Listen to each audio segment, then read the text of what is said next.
Underwood. Thin ice! So I can't knock down a triple here.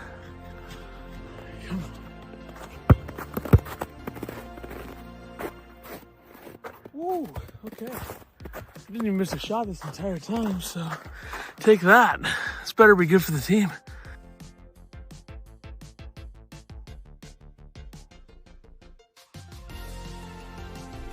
Oh, I thought for sure. there it is.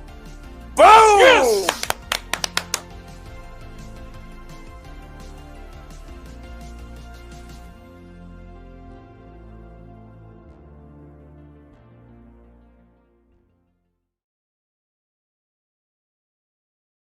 Forgot to change that transition. Whoops. All right. Illini Basketball Podcast, episode 300, February. Remember, folks, there's an R after the B. 17th, 2026. Only a couple more episodes of me doing that, so we'll leave it there. Thank goodness. Yeah, episode 300. I think we did episode 200 in like January of 2023 or 4, I guess, or remember. I don't know. That might be right. Yeah, sure. I don't have any idea. You would know. We didn't go live for that when we recorded it. Kind of a slap in the face to the audience at the time. You wanted to do it private, right? You thought it'd be a big I thought we'd be a very structured program, which I think it was. It's probably the last time we've ever done an episode like that. I mean, it was definitely the last one we did that wasn't live, I think. Yeah, definitely the last one we did that wasn't live. I'm pretty sure. Didn't have to deal with Jeffrey the whole time. Yeah, but Jeffrey makes it entertaining. I'm pretty sure that's why you were so tired of Jeffrey. You're like, I'm not dealing with him for the 200th episode. Should have done that for 300th. Yeah, before we get into everything, don't forget, like, subscribe. You can go buy merch at Illini Basketball Podcast-shop.fourthwall.com. You can follow us over at Twitter. We do have the old account back at Podcast Illini. And if you weren't here, Ethan on Sunday made 1,000 free throws. How are your arms feeling, Ethan? Not bad. You know, right arm's a little sore. Can you lift your right arm above your head? All right. We got movement. Yeah. By the way, before we talk a little bit more about that, episode 200 was February 19th, 2024. Wow. So 300, nope, that's the wrong math. 365 plus 365 is 730. Probably. 730 that sounds right. something days ago is when we did episode 200. How long did it take us to get to episode 200 though? Like 5 years? Yeah, well, like little over 5 years, I guess, or no, a little over 4 years or something. Because I think 5 years would have been like November that year, so it was like 4 years and 3 months. Yeah, we've been going fast though now. Yeah, we changed up the programming. So yeah.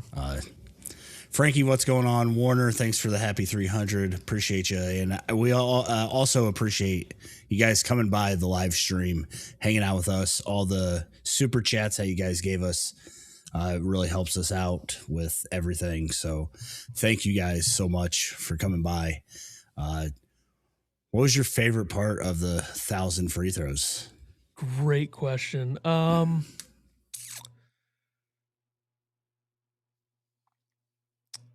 Probably the I don't know. Does it have to be a free throw itself, or can it be anything from the stream, I guess? Yeah, whatever your favorite part was. Mine had to be the army crawl to the free throw line. Yeah, which didn't get to the free throw line, but it happens. Yeah, you got close. I was going to say the first half court shot that I made that you didn't get on camera. We didn't get on camera. Yeah. It was like I got 3 attempts. Yeah, and I think the second one was less than 5. Yeah, both might have been on your 4th attempt. So, Wally running the ladder drill might have been your least favorite part, or maybe the crunches. It was all good. Crunches were early though. I think that If we would have had crunches later, it would have been more entertaining. My lockdown defense, that was good. Yep. Moving the feet. Yeah, the producer was in my ear saying, "Just let him score when you had the ball." I could have scored. And then you made like a 25-foot three. So yeah, I could have made that either way. yeah. But yeah, it was a good time. And again, shout out to the producer, of course, and my brother, Coach McVickers, for the lady toppers of Mount Pulaski, letting us use their gym for that. So easy win last night, huh? Big win. Yeah, I think they had 70 by the end of the third quarter in that game. So regional championship on Thursday for them at 6:00. If you watch NFHS or have that, you can watch it over there or go support them in person if you are close to Mount Pulaski. Broads. Warner, $10 super chat. Thank you very much. Props to Ethan. I had my doubts, but he was elite. Yeah, we need to go back. I started watching it. We need to go back and see what your actual percentage was. Yeah. I hate that Warner had his doubts, but it's all right. Wally liked the blindfolded free throws with the maxi pad eye cover. That was the hardest. Peak. That was the hardest part of. It definitely was. In terms of not being able to make the shot. The seated one took a couple as well. Yep. Lefty though, that was too lefty. Easy. I mean, you started going lefty just out of fun towards the end. It's a good time. So, but yeah. Again, thank you everybody. Happy 300th. To everybody that's hung out with us and been around for a lot of it. We appreciate you guys always coming in the chat and talking to us and, talking Illinois basketball, which is what we're going to do now. Illinois dominant win over Indiana, 71-51. Just really good, complete all-around game. I mean, they weren't good from three, but other than that, offensively, they did a lot of good things. Defensively, I mean, you let Wilkerson get 21, but other than that, kind of locked down everybody else. To shoot 23% from three and win this game by 20 says a lot about this team. I was muted. Yeah. Yeah, I mean, 7 for 31 from three, but when you shoot 7 for 31 from three and the other team goes 6 for 24, you're probably fine. Never really a doubt in this game, I don't think. I mean, I feel like Illinois kind of controlled it from the get-go, as Kramer said in Seinfeld. If we do the player of the game segment, then I think that David Mirkovic is going to be the guy with 25 points. Yeah, great complete game by Mirkovic. 37 minutes, 25 points, 10 for 16, 3 of 6 from three, 2 for 2 from the line, 7 rebounds, 3 assists, a steal. He kind of did it all, and then he had the Jokic turnaround J just to kind of top things off. Yeah, his fourth Ken Palm MVP of the season. The first one since the Penn State game on January 3rd. The other two were Jackson State, the opener, then the Colgate game where he had 27 and 21, which is insane. They had 27 and 21. And we're kind of finally starting to see the NBA draft people be like, oh, who's this guy? Which it's crazy that it took us this long, especially when the guy had a 27 and 21 game in November. But yeah, I mean, obviously, I know that some people are already looking ahead to next year for some reason with Illinois on Twitter today, but I will say the idea of him back and Tommy back and Stojakovic, hopefully. Petrovic cooking, that's exciting. Jake Davis, senior year Jake Davis. Yep. Yeah. And Mirkovic kind of, he did it on both ends too. I mean, he was playing really good defense. The whole team played really good defense in this game, and Brad was pretty proud of that. Brad said afterwards that Mirkovic texted him after the Wisconsin game and apologized for the loss. Basically said that it was his fault they lost that game. Brad said, quote, "Wasn't 2 minutes after I left the building that I got an incredible text message from Merck after the Wisconsin game because he thought he wasn't mentally at his best. It was a very lengthy one. He practiced at a different level, and that showed off today. He was dominant on both ends." Sums it up. I just love this. And we talked about it on the way home from the 1,000 makes. Has there ever been an Illini more bought in than Merkovich? And it just seems like he loves it, loves it here. He loves to compete, loves to prove himself and that he can do this. Yeah, I mean, the way that he is about it, I don't think there have been other guys who've been like that.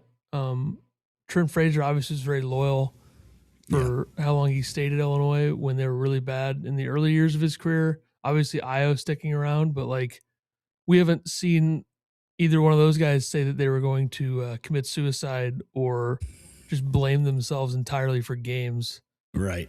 Yeah. And Brad said he read it to the whole team. He never told anybody who it was, but I'm sure the broken English over text message kind of gave it away. I don't know. There's a couple guys, though. I mean, it could have been three or four guys. Do you think he talked to text that or threw it in a translator? How do you think he sent that to him? Translator's probably the favorite, but he maybe just texted it. Yeah. I don't think the youngsters use talk to text or whatever these days. That's true. It's usually the more people of a that Danny watch Boy our show Kane type thing. Yeah.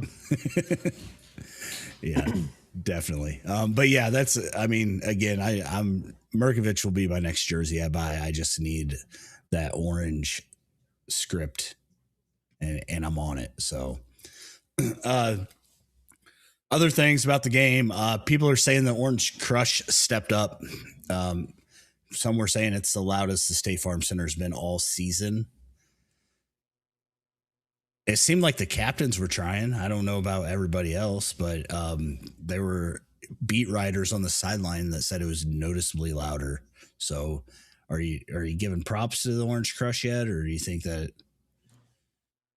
I think we kind of learned in Mackey Arena a couple of times this year that doesn't always matter, I guess. Yeah. I didn't really watch the game in a way that I was evaluating the crowd, though. I was more so evaluating the basketball. Yeah, and the frozen cheese pizzas. Yeah, which that was late in the game. Evaluation on that. It was good, yeah. Okay, all right. I don't know what it was, so that's kind of the thing. Like from a brand standpoint, I don't think I'd ever had that before. Okay, Brad, before he even found out that the Orange Crush were being challenged. Was talked about the atmosphere and having, the guys back and all that stuff. A lot of players back for this, a lot of recruits also in the gym for this game. But Brad said, quote, "The Orange Crush was great and they were here 2 hours early. Pretty good atmosphere." Later, he was asked about the challenge from the outside noise. And Brad said, quote, "Why? Really? So you guys think I'm full of crap when I say I don't read anything you guys write?" And then he kind of looked off and he's like, "Really? Were they? Okay, they were great. We have the best fans in the country. All I want is for our building at some point, all that concrete up there start chipping away because it's so loud." Brad had no clue that the Orange Crush were being challenged and still thinks they're always awesome. So yeah, I think Brad needs to talk to us more, probably. But also, he's there every game. I don't know if he's paying attention to that, though. Yeah, I'm sure that he's not. Like, he just hears the noise. But yeah, that's Cheesang says their chants were still kind of lame, but they were louder. That's the thing. Like they don't seem to ever do anything in unison. And you see the videos from Purdue games, and they're all, I don't know, throwing their hands up and clapping and whatever, all in unison. Just looks cool, I guess. Yeah, makes it louder. They're probably cooler than the Orange Crush students, unfortunately. It's the way it is, though. You have to admit it sometimes. Yeah, might be. Boswell was back. First game back, played 33 minutes in his return. 9 points. He was 4 of 10 from the field, 1 of 3 from 3. Had 7 rebounds, which is huge to have him come back and pull down 7 rebounds. Everybody rebounded this game. I mean, Brad's just been harping on them about rebounds. 2 assists and a steal. Brad said that he's still a little rusty and that he smoked 3 layups and told the reporter that he would have made the layups. The reporter would have. Boswell smokes layups when he's healthy. I think Brad should have said he would have smoked him anyway. There's one guy specifically who definitely needed to rebound, who had 0 points. So good thing that he did. Yeah, we'll get to him. You can complain about him. There's later. another guy who had 2 points and no other stats, and they won by 20, which is kind of crazy. Yeah. Yep. It's true. It's true. Doesn't Boswell held his man to 14 shots. That's a win. Cheese, I think, says that guy was averaging 20-plus shots. Wilkerson. Yeah, I mean, again, Wilkerson got 21, but Boswell still was the second half was quiet, I think. Yeah, I agree. I mean, they scored 20 points in the second half as a team, so I think that's part of it. Yeah. But yeah, when Wilkerson scores 21 and they only score 51, I mean, it's not going to hurt you. I mean, Brad talked about how Wilkerson went off for he didn't score for 14 minutes, and then he went off for 12 in a row, ended up scoring 41 in their last game or a game before that. So, didn't let that happen. And outside of Alexis, DeVries, and Wilkerson, they had 6 points. Yeah. It's crazy. Wagler, another good outing from him. Him and Merck combined for 0 turnovers this game, which they had 9 combined last game, I believe, at least. Also, the team only had 2 turnovers this game, which has to be the lowest this year. A couple weird stats like that. They've definitely had no games with 2 turnovers or less. I don't think. There's no way. And high knees in the crew, and there was 13 free throws attempted in this game. A couple weird things. It's a fast game, too. I bet this is an hour, 40 minutes. Yeah, because I think that when there was 3 minutes left, it was an hour 40 in. Yeah. So, it was quick, which is good because then we could get to the gym quicker for your 4-hour shooting marathon. So. Yep. Wagler, 39 minutes, 18 points, 7 of 15, 1 for 4 from 3, 3 for 4 from the line, 6 rebounds for him, 3 assists, 3 steals, and a block. Feel like his defense has come a long way. I know that I said something in our group chat a couple weeks ago, maybe a week ago, how he's starting to find passing lanes better, knocking balls, stuff like that. So. If his defense keeps coming along with getting, Boswell and then Stojakovic back, this team can beat almost anybody. I mean, we're going to find out against Michigan if they can beat almost anybody, because I think that Michigan kind of proved tonight that they're just a step above everybody else.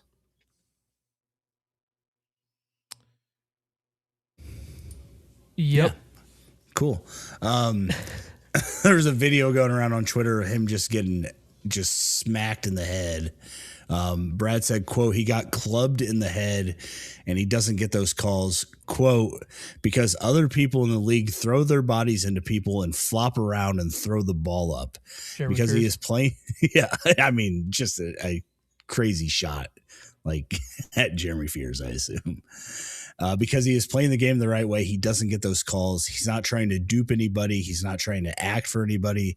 He is trying to win a basketball game and help our team. I mean, he's for as skinny as he looks, he is super strong, with the ball and going to the basket. So I get what Brad's saying. There are times where he does flop, but I think it's because he's getting fouled. And maybe he needs to flop more. Maybe that's what we're looking for. I hope that when you have 3 refs, one being high knees, sees this game and they literally told Brad they missed the call, that other refs start kind of noticing he needs to start getting those calls because he gets hammered every time he goes to the lane. It seems like. It's crazy because like he does have 164 free throw attempts this year, so he has gotten games where he's gotten some calls, but still not enough. Yeah, I mean he's had games where he's shot 15 to 18 free throws. It's just it's so hit and miss. It seems like, and it seems like it hasn't been called in like the last 3. Is what it feels like. So, Tommy and Jake combined for 2 of 10 from 3 this game. Throw Hummer in there. What's the number? 2 of 16. Yeah. You want me to throw anybody else in there? I mean, the team didn't shoot well from 3. We already said Merck. that. Merck, 3 of 6. Yeah, Tommy's worst. Everybody had 1. Tommy's worst 3-point performance since Washington, where he's 1 for 8, down to 34.5% in the year. Still, I'm fine with it. I think he played pretty well. I mean, he went 5 for 5 from 2, made a free throw, 4 offensive boards in a block. I think he had a great game. I wasn't saying that. His free throw shooting sucks, just seeing it. I mean, like this team, like they could have won this game by 30, 35. They make threes, They make threes. It's probably like 90 to numbers. 55 or something. Yeah. Brad dropped an elite on Jake Davis as a role player. Said that Jake confronts everybody when they're not doing their job. Like apparently Jake's the team dad that puts people in their places. So could you imagine Jesus coming at you, telling you you're messing up? No. Yeah, it's got to be intimidating. Exactly. So. I think all the good Illinois teams have had a guy like this, though, Like DeMonte in 21. 22, you had, I don't really know who we would consider. Grandison probably that year, 41% from 3. Consider him that guy. And then the 23 team stunk. So, I mean, Matthew Meyer and Terrence Shannon tried to carry, but other guys were bums. The Elite 8 team, I mean, you had Luke Goody, I think he's kind of that guy. White Ginger, 38%, 39% 3-point shooter. And then last year, Trey White, I mean, he had a decent season. Put that on Trey White, yeah. I could see that. Or Hummer, even though I don't know if those guys like commanded stuff out of the other guys though. Like it sounds like Jake Davis does. I bet Quincy Guerrier did. I didn't mention him. Yeah. True. Or DeMonte. Cheesang says, I like the random trap defense in the second half. I Crocker like nice effect. they practice something else besides man and zone. Yeah, it is nice to see this team, doing other things, throwing other, options out there, which is something that defensively it didn't seem like they ever did. And it's nice that they have players with high enough IQ, I guess, to be able to switch this up on the fly and guys actually, get to their spots and be where they're supposed to be. Cause that's the hardest thing about learning a new defense is guys just missing assignments. And it seems like you got a bunch of guys that are really good at knowing their assignments. So one of those guys would be Hummer, who was 0 for 7 in this game. 0 for 6 from 3. He did have 8 rebounds and 2 steals, though. Led the team with 8 rebounds. I think it's funny, though. 25 minutes, 0 points. That's the third time this year he's played 20 or more minutes and had 0 points. Sorry, 4th. And how many threes did he put up in like the last 8 minutes? Like, I feel like a lot of them came later in the game. Like, it was just like he was trying to find his shot. Which, second game in the last 5 if you're up 20, I guess it's okay. Second game in the last 5 where he went 0 for 6 from 3. Nebraska 0 for 6 as well. Guy sucks from 3. Does a lot of other good things, though. Michigan, the best team ever, Jay asks. Only thing which concerns me is if Illinois got a 2 seed, they're probably not going in the Midwest. Yeah, I don't care where they go. You got to win games. Who cares? I guess that we can't go to the games. That would be upsetting, but what are you doing, Chief? Some other notes, 15 offensive rebounds this game, 38 to 25 in the rebounding margin, 7 steals for the Illini, which is a team that doesn't have a lot of steals. Brad took shots at some guy named Doug, and the steal to turnover ratio or something. I don't know who Doug is, but Brad seemed to like going after him. Interesting. Yeah, it was. Somebody find out who Doug is. The Chizu is a big Hummer fan. Go buy your Hummer merch over at Illini Basketball Podcast -shop.forestwall.com. Get you some. Anything else before I get to Brad's post game? Second home game of the month where the defense was really, really good. Yeah. I think they only played 2 home games this month, but or 3 other than Wisconsin. The other 2, though, gave up 51 to Indiana, 44 to Northwestern. And Northwestern, I mean, they've hung around with good teams occasionally. They hung around kind of with Illinois the first time. They hung around with Michigan, and they hung around with Iowa. But yeah, that game in Champaign, 40-point game. Yeah, it seems like Brad's pretty happy where they're sitting right now. They had a pretty heavy load, which he complained about after the Wisconsin game, but it gets a little lighter heading into March and the end of the Big Ten. So hopefully everybody gets healthy and, stays healthy so this team can do something. Brad in the post game, he said, to start off, he said, quote, other than the win, the best part was the locker room after the game. When you get the former players, Terrence has been here all week, even though Dane left us, but this is his home. When you get those dudes back and you have some newbies in the room that haven't worn the jersey yet, your current players, that's what it's all about. The relationships and all that is what it is all about.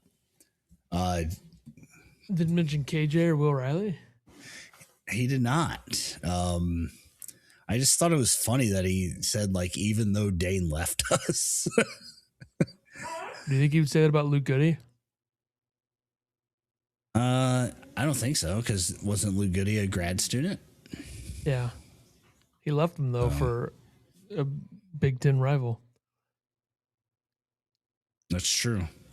The producer's fucking obsessed with this region thing. It's like not even March yet. Finkel says, not necessarily. If Illinois is a high 2 seed, they'll place them in the region with the easiest path since they're a protected seed. Most favorable cities. The Chizu says Merez is not allowed back. I think we can all agree on that. It's going to suck so much when Michigan wins a national championship. It's going to suck so much. What do we say about Merez? What did we say?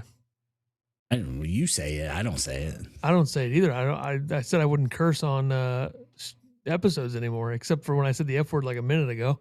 When did you ever say when that? I was shooting free throws. I said I won't curse on episodes anymore. I'll only curse during watch parties. I said that on the free throw stream. 100% I said that. I thought you just weren't cussing because we were in a school. Yeah, but then I decided I won't do this on episodes anymore moving forward, even though I said it when I said the producer's comment. I'm going to keep it classy with Merez until after the game. Or until the game, I guess. How do you think Merez will act if he beats Illinois at Illinois? I mean, they're going to beat them, I'm sure. I mean, apparently Michigan's like completely unbeatable now. Apparently, when it's like, I mean, at least Illinois has stretch bigs to kind of mess them up a little bit. Yeah, that's the thing. I think Illinois and Michigan are clearly the two highest ceiling teams in the conference for fucking, for Raphael Davis to say Purdue's better than Illinois. That's insane. Oh, it's ridiculous. Raphael put Illinois like 6th. Yeah, he had like in Nebraska his ahead of most him. recent list. Yeah, I'm sure Wisconsin's a better team than Illinois. Illinois had 5 players that game. Hummer doesn't count. He stinks. No, he's probably fine in that game. But no, it's just like Illinois is so much better than Purdue. Like it's not even close. I don't know why people are doing this thing where they're believing otherwise. Like Purdue was garbage tonight. That was embarrassing. We'll talk more about that later, I guess. But yeah, Merez, they're going to win a national championship probably. Like the Big Ten's going to finally win a national championship, and it's going to be Merez and Michigan. It's going to be so annoying. UCLA getting whipped by the Spartans. Can't lose either game this week. You could. Theoretically, you could. Easy. Brad said defensively maybe as good as we played in a while. Wilkerson is a pro. It's just all Bradisms here. Even though he had 21, thought we were very good. Kylan, blah, blah, blah. Ben, very good. Yeah, nice. Give Hummer a shot, even though the guy can't make a shot. that 3 that I shot from the bleachers that went off the side of the backboard is what Hummer's 3s are these days. Big key to the game is getting back to us in the glass. So poor in the Wisconsin game. We've been getting worse. 38-25, plus 13 offensive, or plus 13 rebounds, 15 on the offensive glass. Very nice. I would argue that Illinois had a plus 7. Battling my dog right now. I am sorry. Podcast listeners won't be able to see that. Actually, the video is on Spotify, so if you just go on Spotify with the video, you'll be able to see it. I don't think a Brad team, at least in the last 4 or 5 years, has ever been like plus 7 in the turnover margin. I don't remember that happening. It probably did at some point, but it just feels like even in games where they would beat these non-conference teams by 40, they would still have like 10 turnovers. Raph also said that Jeremy Fears isn't a dirty player because he's family to him.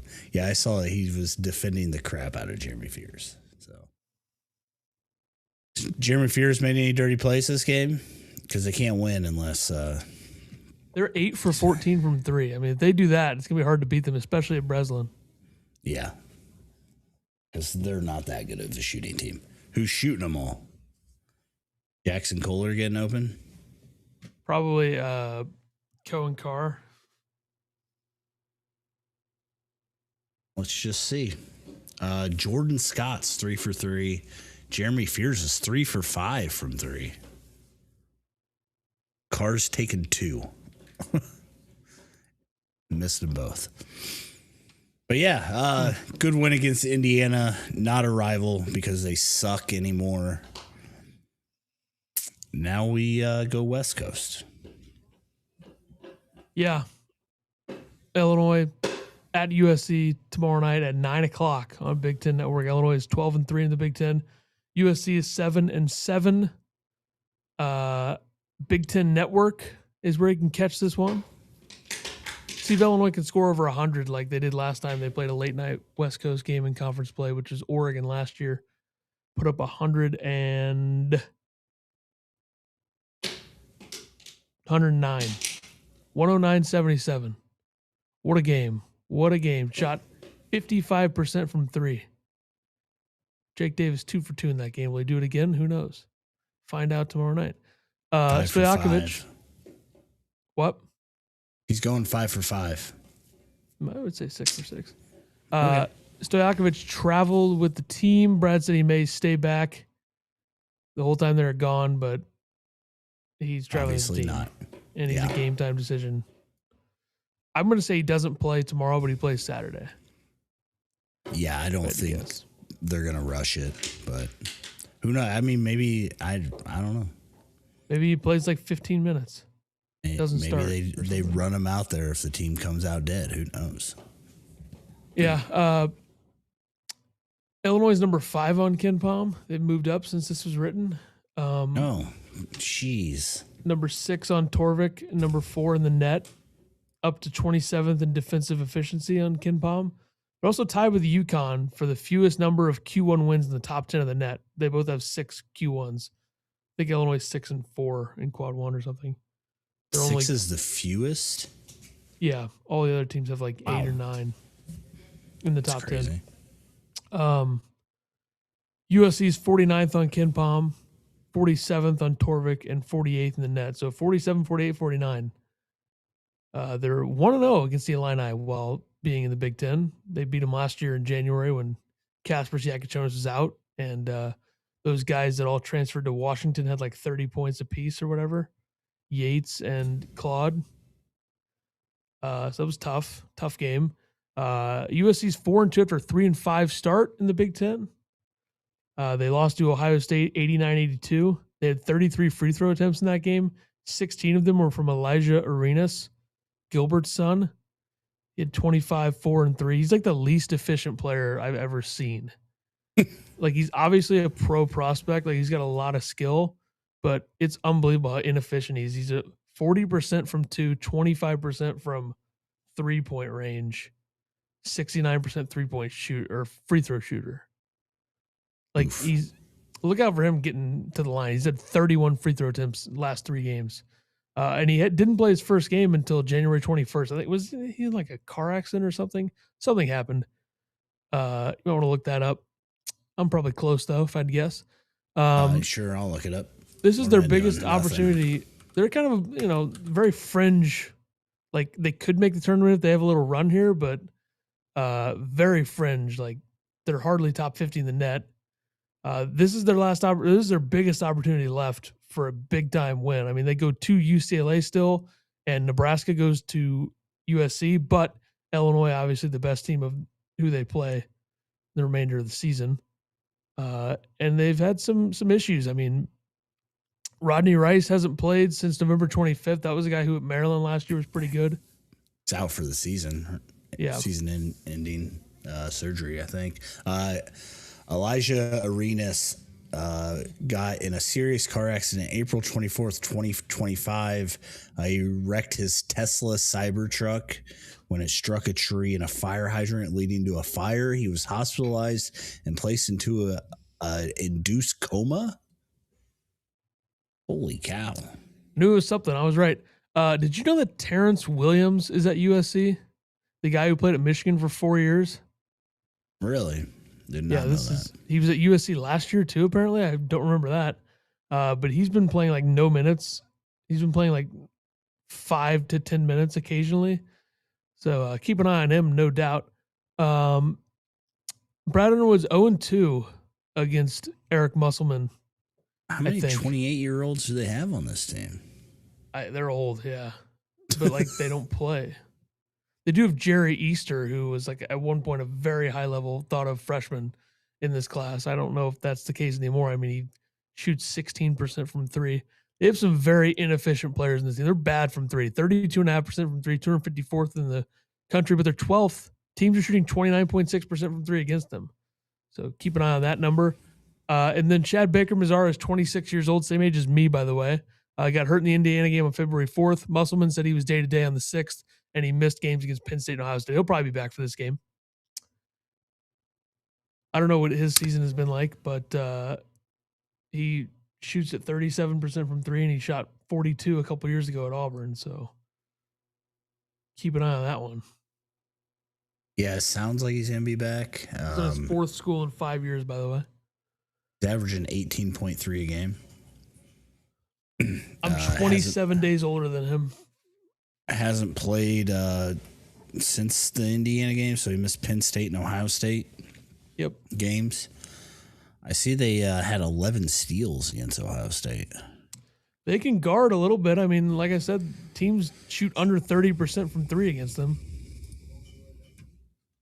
Chizu wants us to look at his profile picture of Mirkovic. That's a good one, yeah. Yeah, definitely. Sweet. Players to watch?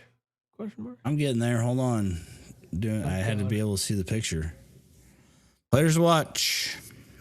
I'm gonna go with Kylan Boswell for the Illini second game back. I assume that he's going to play more than 33 minutes. I don't know. Brad seemed to act like he was okay, good to go, full strength now. So this game's going to be really close, so he'll play 38 minutes. Yeah, we talked about how he looked winded pretty early in that game. Sunday. So we'll see how he does. Again, going to need his defense. And it's just nice to have Kylan back. So, and then I'm going to go with Ezra Asar. I think you did too much the first time you said it. Asar. Anyways, he's 6'9", a forward, transfer from Utah. He's averaging 15.7 points per game, 6 rebounds. He's scored in double digits in all but 2 games this year, and both those games he had 9 points. His season high was 29 points against San Diego. He had 21 against Rutgers.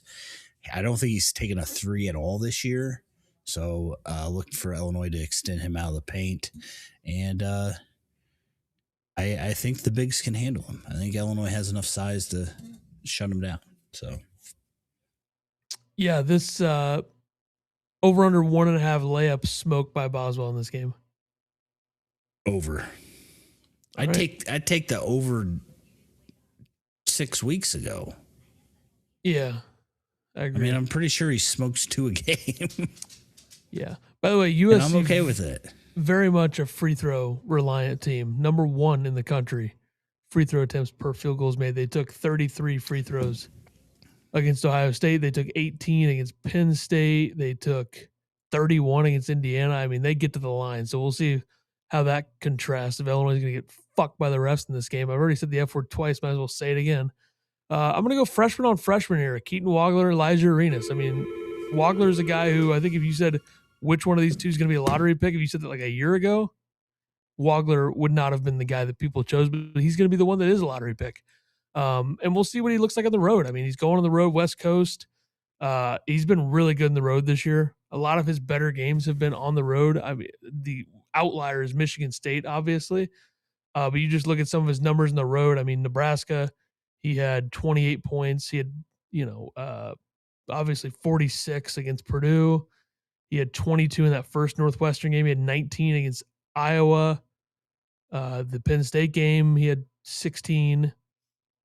So look for him to do that. And then we'll see the efficiency, which is something that Arenas very much struggles with. He's still very early into his career as a college basketball player since he missed a lot of time this season, but he's been putting up good numbers, but also at the cost of the fact that he misses a lot of shots and is not efficient.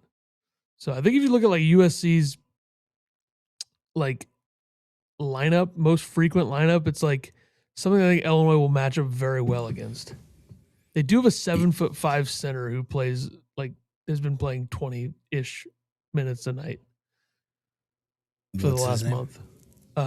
Gabe Dines, 31 for 38 from 2-point range, which I assume are probably dunks. 6 of 17 from the free throw line, though. Guy can't make a free throw. He does have 9 blocks last 3 games. Okay. Keep an eye on him. But other than that, like they got a 6'2" point guard. Easter 6'5", Arenas is 6'6". Kofi is 6'10". So I just think Illinois will guard that type of lineup pretty easily. So we'll just see what other lineups they throw at him and whether CBM, as we call him, plays. Yeah. And like I feel much better about he's going to facing a lineup like this when you have Boswell in the lineup. Yeah. Cheesing says him or AS on Arenas.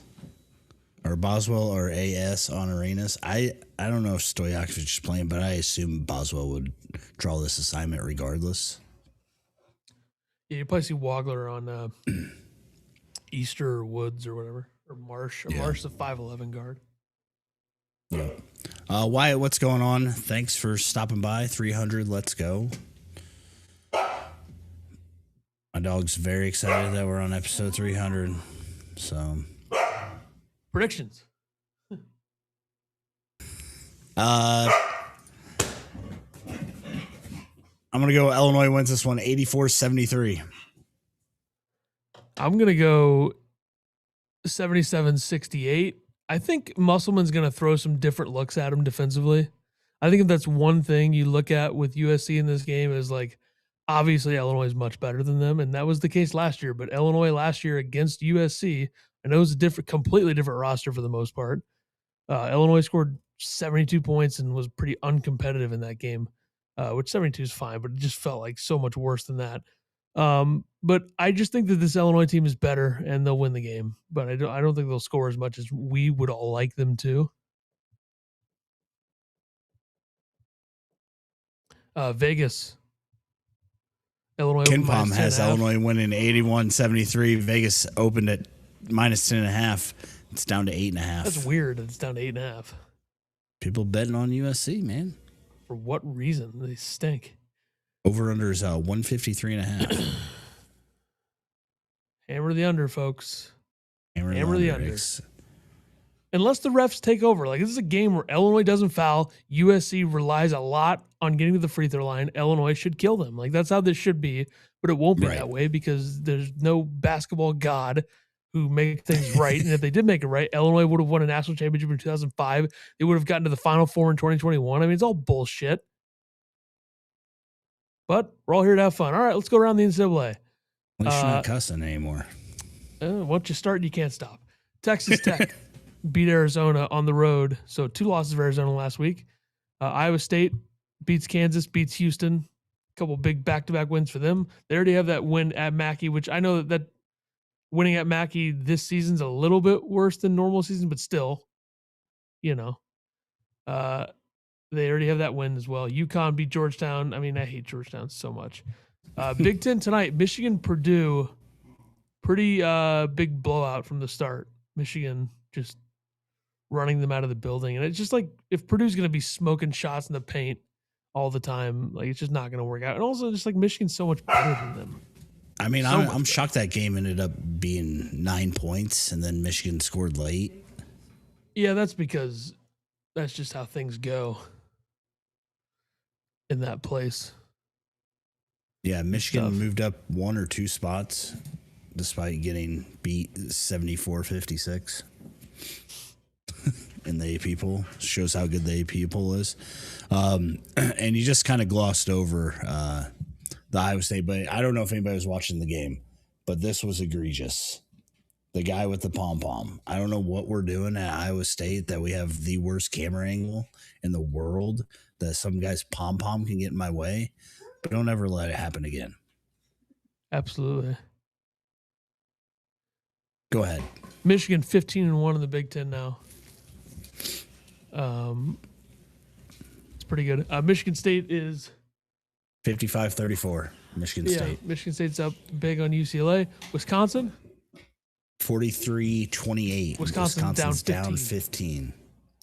And Iowa is up 2 on Nebraska with 4 minutes left in the first. What about Minnesota at Oregon? Who cares? And for some reason, the producer thinks that like Arkansas, Alabama is a really exciting game. This is me. I did this. Producer for some reason, didn't do anything. Think Arkansas, Alabama. It's the only other ranked matchups tomorrow.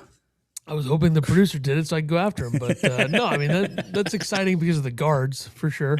LeBaron Philon.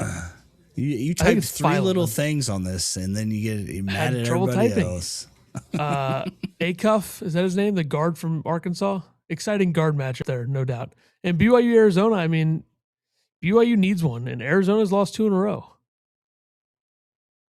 It's an interesting game, and Illinois plays tomorrow night as well. Can we talk about what we were going to talk about earlier that we didn't talk about? And I phrased it that way because I forgot, but I need a minute to remember. Okay. By the way, the IPB, I don't remember, Illinois Basketball Podcast mailbag is back. So if anybody wants to send anything into Illini Basketball Podcast 2020 at gmail.com or over on Twitter at Podcast Illini, none of this is right, but yeah, if you guys have any questions or concerns, or just want to tell Ethan he sucks, Jeffrey, just email us over there. I know that the producer, I'm letting it happen, but like just the execution of the mailbag is wrong, and I get the producer doesn't know, but it's just like there's no point in doing a mailbag that is on the episode where it's promoted, because all the people who would email could just put in the chat right now, we'd say it. So I think if we tweeted, then we would get questions from people who may not watch. But I don't think we would because we've done this before, and Warner. We've gotten a couple, and it's Warner. Yeah. Warner is the only person that ever does it. Ask any questions. The producer has an idea. We let him, spread his wings. We go with it. I think there's nothing wrong with that. Yeah, that's true. What did you want to talk about? What was it? Damn it! It was something college basketball related, like big time stuff. Oh, Jerome Tang. There we go. I never mentioned earlier, but I want to talk about that a little bit. Okay. I'm glad Jeff Goodman was really reassuring to us and saying, "Oh, Brad Underwood's not going to Kansas State, guys. No shit." Like in his contract, I know that you can't really get these non-competes to hold up or whatever, but either way, why would he want to go to Kansas State? Well, because he was there 50 years ago, 40 years ago. I just don't get it. Like, Kansas State's a terrible job. Not terrible, but it's like very mid to low level Big 12. This job has been open already. Yeah. Like, since Brad's been here, this job has already been open. Why do they think that back then compared to now? Like, what do they think has changed? I don't know if anybody actually thinks it, though. I haven't been in the Kansas State forums. Just Kansas State. Well, I saw the message board post, because there's that Twitter or whatever. Dusty May, Tommy Lloyd. Yeah. Dusty May and Tommy Lloyd are the first two people we should contact. Had to be. Yeah, who knows what the people that are in those message boards? It's like the people that follow the AIs on Facebook. I think it was sarcastic because it's like those are the teams that were number 1 and number 2 is what makes me think that they were probably joking. But they should say, like, if they want to have a funny one that's like believable, like it would be like /S or something. Nate Oates and Kevin Young. We have a chance at those guys, or John Calipari. But no, like Jerome Tang, like just fell quickly. They were in the Elite Eight 2 years ago, and now he's gone. And the way that they're trying to fire him for cause, I think, is strange. I don't think that's going to go well for them. Which also makes me think, like, if they're trying to fire this guy for cause, like, they're going to pay Brad Underwood's buyout. Like, this just screams Tyler Underwood to Kansas State. No, I don't think Tyler Underwood's there yet. I think we got 4 or 5 years before he gets that coaching job, but it's not a terrible idea. Like, I think Sam Vecini mentioned this like a week ago after the Wisconsin game. He said, I know that Illinois lost tonight, but the way that Illinois exposes matchups on offense and how good their offense is with Tyler Underwood kind of being the coordinator, the program should look at him for a head coaching job. Like, I don't think we're far off from that. And it's funny that Illinois fans were like going after him last year for their offense when they had a bunch of fired. They had zero continuity from the year before and freshmen leading the way that were from Europe. And their offense, by the way, at the end of the year was 14th in efficiency. It wasn't bad at all. So there you go, Jeffrey. Shove that up your fucking ass. Horse shit about the Illinois offense, huh? So and Tyler was on staff in 24, right? That was number 3 offense. Yeah. I'm starting to think the people who were going after Tyler Underwood last year were wrong. I would agree. It's just modern ball. I did see Gottlieb's rant too. That was impressive. Yeah, it was Mussolini-esque. Yeah. Did you see any movies lately that you want to talk about while we're wrapping this up? Wrapping this up. I've been watching the 7 Samurai 4K that I have, but nothing too crazy there. Just a 3-hour Japanese samurai movie. I watched Hell or High Water yesterday. I've never seen that before. I think that's great. Great modern day Texas Western style movie. And I saw Eternity today as well, which is kind of weird in the way that it's like super predictable, like a 12-year-old wrote it, but also it's got some great acting with Miles Teller and Elizabeth Olsen and Callum Turner. So they got that going for them. But I think I need to like stop watching so many movies right now. Take like a couple months, slow down. Probably should, yeah. Especially with college basketball, I like to pay attention more to that and overload yourself. Yeah, I've only seen 82 movies this year, so it's probably a little high for not bad. Being 50 days into the year, but it happens to all of us, really. Also, some upsets we didn't talk about. North Carolina loses to NC State. St. Louis loses to Rhode Island, and Louisville loses to SMU, all on the road. Did Rhode Island storm the court? I hope so. I bet they did. That's a tough one. Missouri Valley. I mean, look, not Missouri Valley. They're not in there anymore. What's SLU in now? The A10? Yeah. I don't know if they ever were in the Missouri Valley. I think I just made that up. A10, look out. First VCU's right behind them. In the A10, yeah. VCU hasn't lost since January 10th. Tough loss, but Rhode Island improves to 6-7 in the A10. Archie Miller maybe getting something going there. It's definitely his best team he's had there out of the 4 years he's been there. UNC Lotto pick pulled a Boswell, right? Broke his hand. Yeah, I think it's worse than Boswell, though. Thoughts on Robert Duvall passing? A lot of thoughts. Was this like today or like yesterday? A year ago? Oh, yesterday. Okay. Far too young, 95. He was in some obviously very, very famous. I mean, his 3 most famous films he was in are some of the most famous films of all time.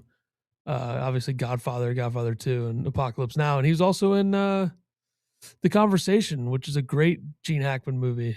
So he worked with Coppola in the 70s, obviously. I think a lot of casuals would remember him as Will Ferrell. I think he's Will Ferrell's father in Kicking and Screaming, the soccer movie. But just a really, really great actor who I know people like it just 3 of the gigantic figures in the industry's history all dead in the last year. You got Hackman and Duvall gone too soon at 95. And then Robert Redford, I think he was really young. Was he 89? It's tough. I mean, I hope Clint Eastwood's not next, but it comes for us all. And he's old. Yeah. Clint's like 93, I think. But we still got a couple of those guys left. I mean, Eastwood's still out there. Then you go a little bit Hoffman as well. And then you go, a little younger. You got Pacino, De Niro, Pesci. I wouldn't even put Pesci on that. Like, he's great, but like De Niro and Pacino are ahead of him, obviously. But it's not all contest. Yeah. Yep. Yeah, sad deal. All right. Far too young. Late game tomorrow. Yeah, 9 o'clock.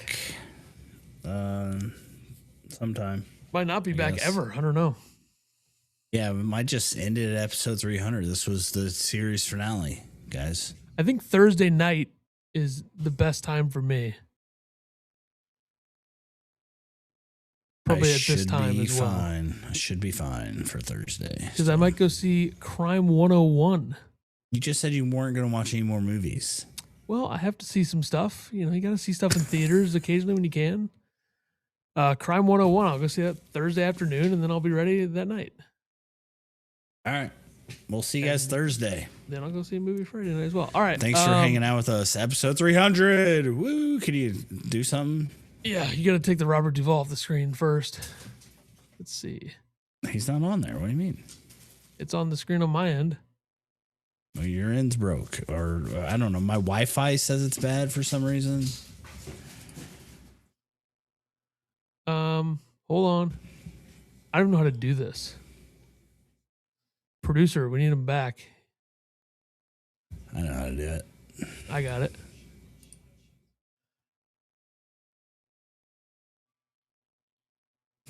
Balloons. All right. Shut it down. All right. We'll see everybody by Thursday. Follow the Twitter account of Podcast Line. I'll be tweeting early in tomorrow.